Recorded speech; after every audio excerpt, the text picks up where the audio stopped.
If you wanted to use magnification on Motorola Edge 60 Pro, then first of all we need to open settings.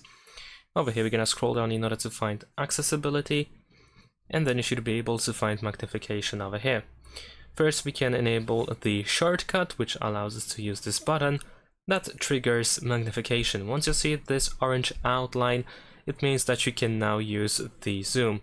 And as you can see, we can just tap anywhere in order to start using it, or you can double tap as well. So let me quickly turn it on or off.